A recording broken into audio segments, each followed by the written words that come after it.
Hello বন্ধুরা, good afternoon. কেমন আছো তোমরা? আশা করছি সবাই খুব ভালো আছো। আমিও বেশ ভালো আছি। তো আজকে চলে এসেছি তোমাদের সাথে শেয়ার করতে। আজকে সানডে যে লাঞ্চ মেনু আমি বানিয়েছি সেটাই তোমাদের সাথে শেয়ার করতে চলে এলাম। প্রতিদিনই করি, তাই ভাবলাম আজকেও তোমাদের সাথে একটু শেয়ার করি।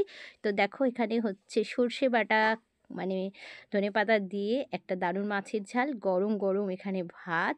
আর সানডে মানেই কিন্তু প্রত্যেকটা বাড়িতেই রান্না বান্না খাওয়া দাওয়া সবটাই কিন্তু একটু দেরিতেই হয়, তাই আমি কিন্তু একটু দেরিতেই তোমাদের সাথে শেয়ার করলাম। আর এখানে আছে দেখো আমের চাটনি, এটা হচ্ছে স্পেশাল ছেলের জন্য। আর চিকেন স্টু। আর ব্যাস, এই হয়েছে আমাদের আজকে সানডে লাঞ্চ মেনু, যেটা তোমাদের সাথে শেয়ার করলাম। তো আমাদের এই সানডে লাঞ্চ মেনু যেটা আমি নিজে হাতে বানিয়েছি, তো একটু দেরি হয়ে গেল বলতে পারো তোমাদের সাথে শেয়ার করতে। তো কেমন লাগলো অবশ্যই জানিও। তো আজকের মতো এই পর্যন্ত, আবারও কিন্তু দেখা হচ্ছে নেক্সট ব্লগে।